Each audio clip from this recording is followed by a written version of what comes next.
Hello, Morongo Basin and listeners around the world online at Z107.7fm.com. This is your Z107.7 local news for Tuesday, December 31st, 2024.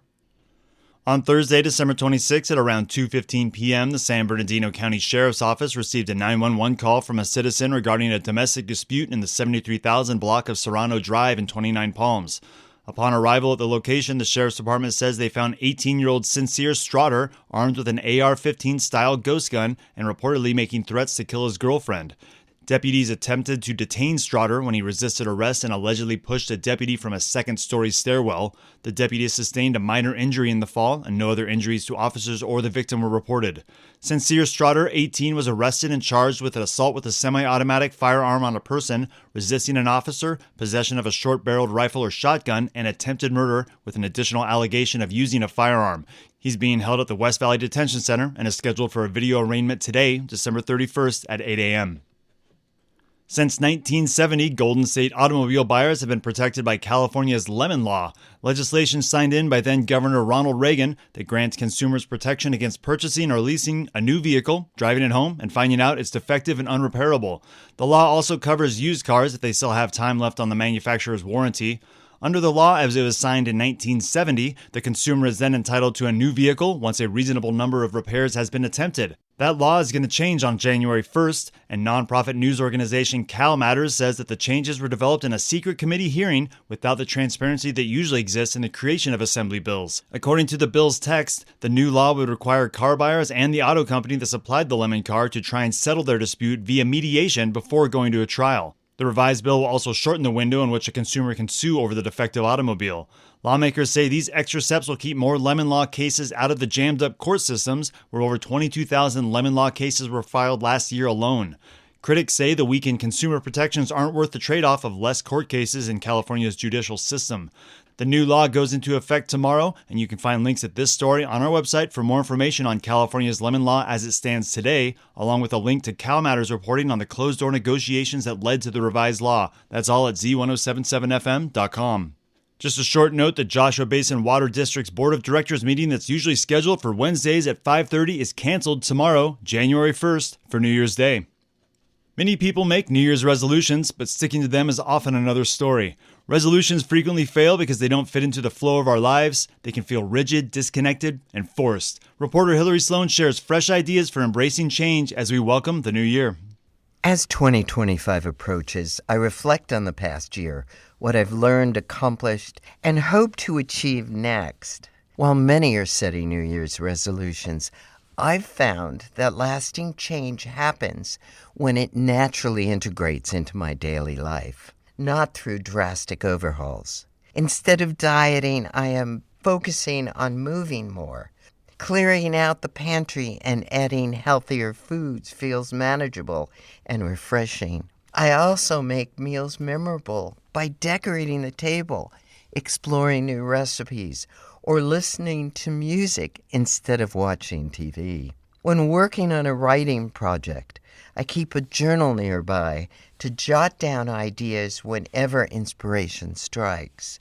By the time I'm ready to begin, I already have a head start. Resolutions don't have to be rigid commitments. They can be small, sustainable habits. Keep a sketchbook or journal handy. Find local classes or groups to connect with like-minded people. The Morongo Basin offers many options. Ask friends or explore Facebook for ideas.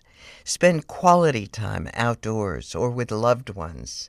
A brief digital detox each day can help you reconnect with nature, yourself, or others.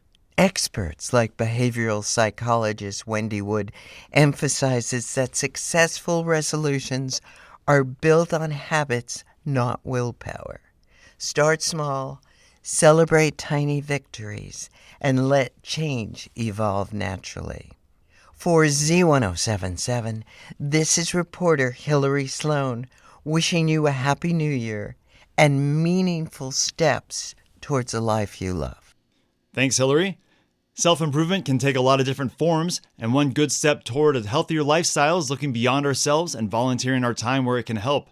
We have a couple volunteer opportunities here in the high desert to kick off the new year.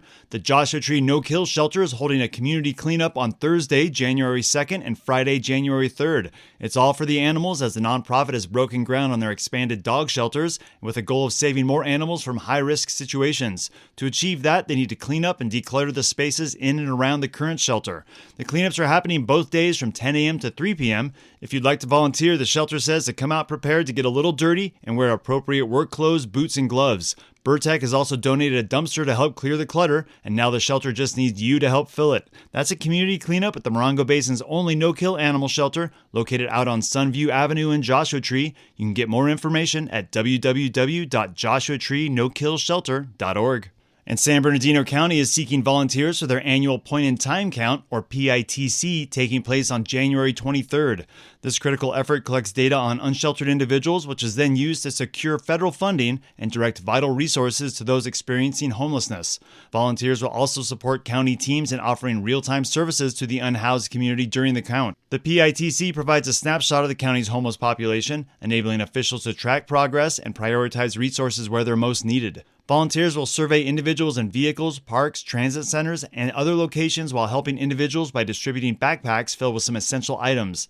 This year, the focus includes offering supportive services alongside data collection, further addressing the needs of vulnerable populations. PITC volunteers must be at least 18 years old, have a smartphone or tablet, and provide their own transportation. To register or learn more, you can visit the San Bernardino County Homeless Partnership website at a link at this story on our website, or you can call 909-501-0617. And as we wrap up 2024, we're reminded that the year-end celebration can take all forms, including getting a little loose with spirits. News Director Jeff Harmatz joins us with a reminder that no matter how you cut loose tonight, you can do it responsibly. It's New Year's Eve, one of the biggest party nights of the year. And though partying isn't synonymous with substances, a lot of people are keen to drink champagne and indulge in other vices. After months of serious traffic collisions, and with the high desert's main highways more crowded than ever with both locals and tourists, a lot of people, the entire staff of Z107.7 and I, urge you to celebrate the holiday responsibly. If you're planning to have a few of whatever you like to have a few of, make sure that you do so at home or with an escape plan. Designated drivers are a must in our desert community, where ride shares and cabs can be tricky to come by. If you're celebrating the new year with substances, we ask that you refrain from driving so that you and everyone else make it into 2025. Reporting for Z107.7, I'm Jeff Harmatz. And another reminder, if you're out there celebrating this New Year's Eve, all fireworks are prohibited in the Morongo Basin. That includes unincorporated areas like Joshua Tree, Landers, and Wonder Valley. It doesn't matter if you're on public or private land, lighting off fireworks is a temporary thrill that can spark a wildfire. It may be cold at night, but after a mostly precipitation-free year in most of the Morongo Basin, dry invasive grasses and weeds can pick up a spark and spread it quickly, especially in high winds. Fireworks can also cost you if they end up sparking a fire, as prosecutions against people who cause a wildfire through carelessness can seek monetary damages on top of fines up to $1,250. Celebrate the new year with friends and family and enjoy the natural light show that the high desert's dark skies provide every night. And with tomorrow being New Year's Day, the Z107.7 News team is taking the day off. We'll be back with you on Thursday, the 2nd, 2025. Until then, that's your local news for Tuesday. You can hear local news 7 times a day, 7 days a week at 7, 8, 9, noon, 4, 5, and 6. More Morongo Basin residents get their local news from Z107.7 than any other source. Reporting out of Joshua Tree, California, alongside the award-winning Z107.7 News team, I'm Robert Hayden.